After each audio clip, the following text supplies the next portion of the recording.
Why capitalist businesses are tyrannical. Yeah, I think that we're talking about very concrete questions. Can we think about a different social order? Yeah, I think we can think about a very different social order.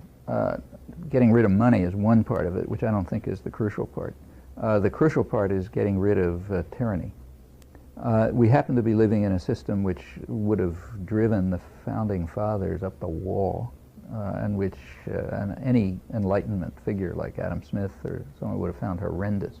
It's a tyrannical system in which power is more and more going into the hands of totalitarian structures which are unaccountable, namely private corporations. As has long been understood, these are tyrannical structures. They are like totalitarian states. They combine in the command center judicial, legislative, and executive powers. They're pretty much unaccountable to anyone. They're huge in scale by now. In any event, these are tyrannical systems which have no right to exist any more than other tyrannical systems, and they have an extraordinary effect over life. I mean, they are the media.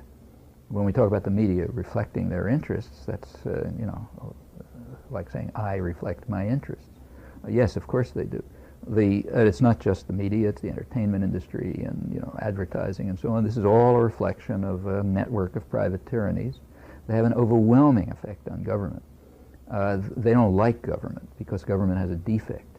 It's partially influenceable by the public, whereas GE is not influenceable at all.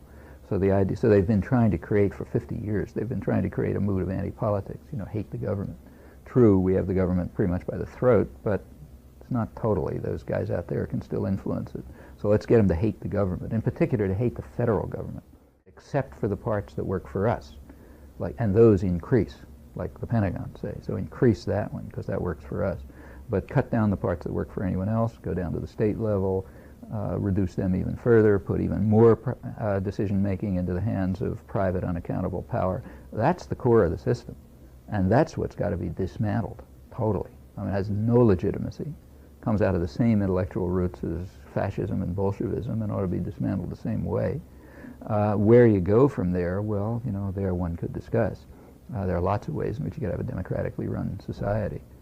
It's worth discussing and thinking about. But the existence of money, it seems to me, is a side part of it. Maybe money should be part of a decent society. Maybe it shouldn't. I suspect it probably should.